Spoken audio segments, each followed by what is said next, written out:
You know, I went through how the conscious mind works, how the subconscious, and how the body is an expression of the mind. And as you go through that, if you go through it a few times, you're going to see, yeah, that's exactly what happens. Now, I want you to think of this for a moment. When you impress an idea upon your subconscious mind, that alters the vibration of this instrument we call our body. See, our body is a molecular structure. Really what it is. It's a mass of energy in a very high speed of vibration. Now, we invented a word to describe our conscious awareness of vibration, and that word is feeling.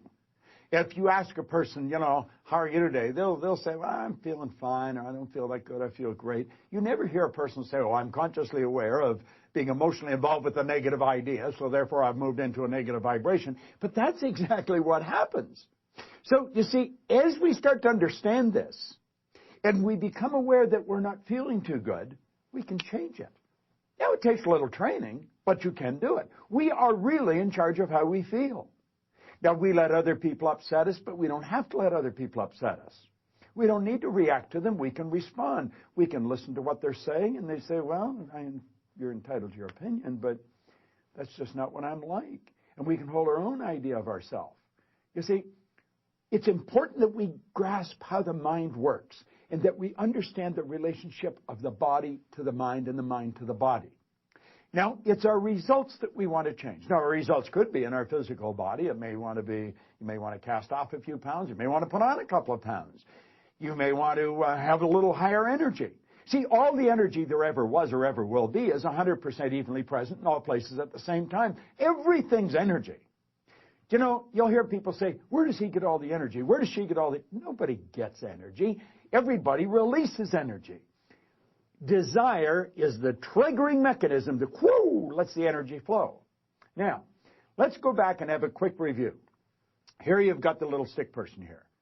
There you've got the conscious mind. And remember, you have the sensory factors hooked up to the conscious mind. And then you have the subconscious mind, and then you have the body. Now, the conscious mind has the ability to choose thoughts. Those thoughts turn into pictures. We turn the pictures over to the subconscious mind, and then the subconscious mind expresses the action. All right? Now, what is the problem? Remember, we said the subconscious mind had no ability to reject. We said the subconscious mind cannot differentiate between what's real and what's imagined. How did we arrive on the scene? I'll tell you. When you arrived on the scene, you did not have any conscious faculties developed. The sensory factors weren't even developed. This is how you arrived. That's called the little life. That's the baby. No conscious mind. So there's the subconscious mind. It's wide open. You can put anything in it. You see, your subconscious mind is programmed genetically. That's why we look like our relatives. It's built right into the genes at birth. But then we're programmed environmentally. Carl Mendinger from the Mendinger Foundation in Topeka one time said, environment is more important than heredity. Why do you think you speak the language you speak? You speak that language because you were surrounded by people that speak that language in your little life. And the language just went right into the subconscious mind. If you grew up in a home that was bilingual, you learned both languages. I had an associate over in Kuala Lumpur, had a little boy, he spoke 4 languages at 4 years of age. And you'd look at that and you'd say, my gosh. No. The baby was programmed. Why do you like the food you like? It's programming. That's right. Now, let's stop and think about the environment we were raised in. Here's the baby, and look at the ideas and the thoughts and the concepts that are going on around that baby are going right into that baby's subconscious mind. Now, through repetition, over and over and over again, and remember, the baby's getting it all day, all week, every week, all month, every month, all year, and this goes on for 4 or 5 years. And the baby reaches the age of 4 or 5 where they can start to think that baby's programmed. That baby is programmed to think like the people it had been surrounded by. If the people that surrounded that baby had gone right through school, the baby will probably grow up and go right through school. If the people that were surrounding that baby always lived in hard times, never had any money, always in debt, that's probably how that baby's going to grow up. Now, this is bizarre, but this is how it happens. It's how it happens for me. I was raised during a depression. We didn't have any money. There was always talk about no money. you should be satisfied with what you've got. Well, that's not true. You should never be satisfied with what you've got. You should be happy with what you've got. Dissatisfaction is actually a creative state. So here we have now a baby that has been programmed. Now, let's take and think for a moment. What happens when that baby starts to think for itself? Now think of this. The paradigm controls the vibration. The vibration controls the action which produces the result. Now here we go. Here you got the baby with the paradigm, and the conscious faculties have developed. They have the ability to think. There's a power flowing into them. What are they going to think? They're going to think thoughts that are in harmony with that paradigm. That's right. We've been raised to believe you go to work to earn money. Do you know that working is the very worst way to earn money? That's right. You should go to work for satisfaction, not for money. You provide service for money. You can earn money while you're sleeping. In fact, we have programs where we teach people to actually earn more money while they're sleeping than they'll ever need to use while they're awake. You say, well, that's a pipe dream. No. That's a paradigm that causes you to think that's a pipe dream. There's people doing that are nowhere near as bright as you. But here we are now.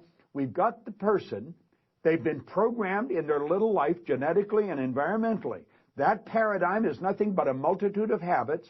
A habit is an idea that's been programmed into the subconscious mind over and over and over again. Now, the paradigm is literally controlling the behavior.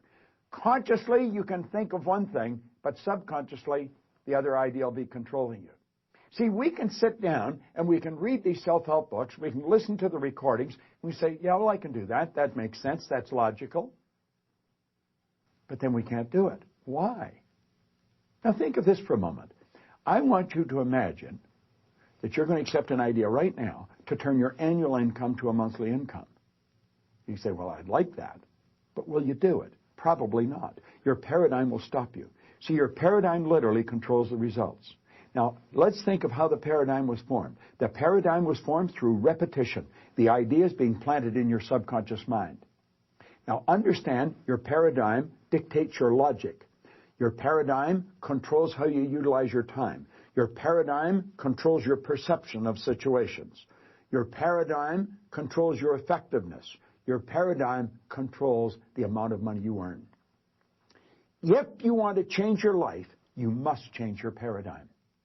You see, to most people, it's illogical that they could take and turn their annual income to a monthly income. But if you follow our teachings, we'll show you exactly how to do that. We'll show you how to accomplish anything you want to accomplish, because what we're focused on is showing you how to change the paradigm. When the paradigm's changed, your life changes. It's a beautiful concept. It's an absolutely phenomenal concept.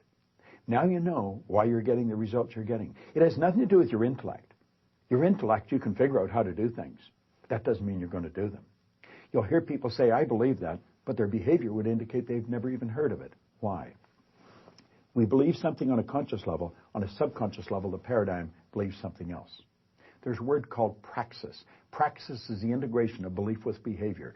We've got to take the beliefs that we have consciously, that we determine by thinking, and plant them in the place of the old belief. See, I used to believe that I couldn't do anything better than I was doing.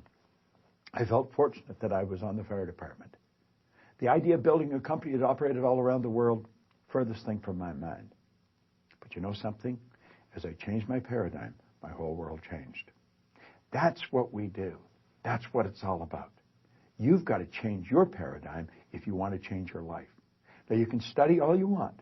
If you don't gain an understanding how to alter that program, and that's what the paradigm is, it's a program. It's a multitude of concepts that are fixed in your subconscious mind that literally control your behavior. It's a beautiful concept to understand.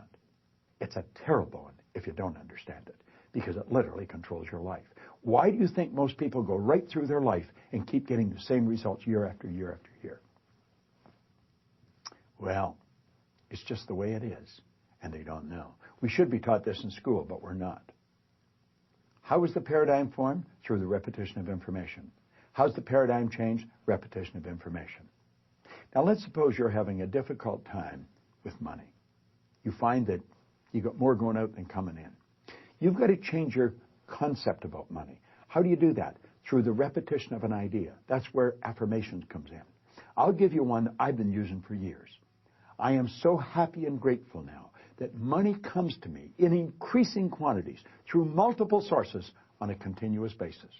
I am so happy and grateful now that money comes to me in increasing quantities through multiple sources on a continuous basis. You don't just say that once or twice. You've got to repeat that maybe 1,000 times a day, every day for maybe 90 days. And you'll start to change your whole concept about money. Wealthy people all have multiple sources of income. Now, I'm going to tell you what happened to me. I drove around with a battery-operated record player and a long-playing record. And I played it over and over again every day for probably a couple of years. This was so totally illogical. It was behavior. Everybody thought I was losing it. And I'm reading the same book every day, Think and Grow Rich. As a matter of fact, I'm still reading the same book.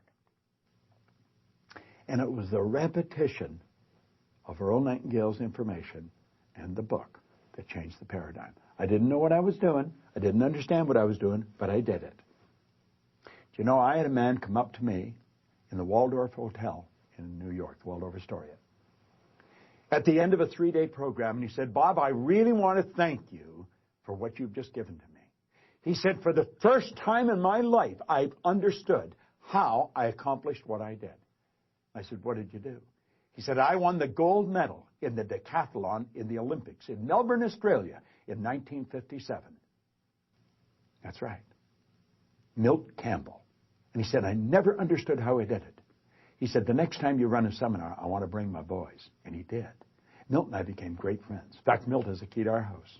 He can come stay there anytime he wants. I live in Toronto. He's in New Jersey.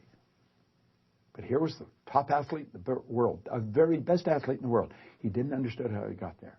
Most people that are very accomplished cannot tell you why they are. That's why they are.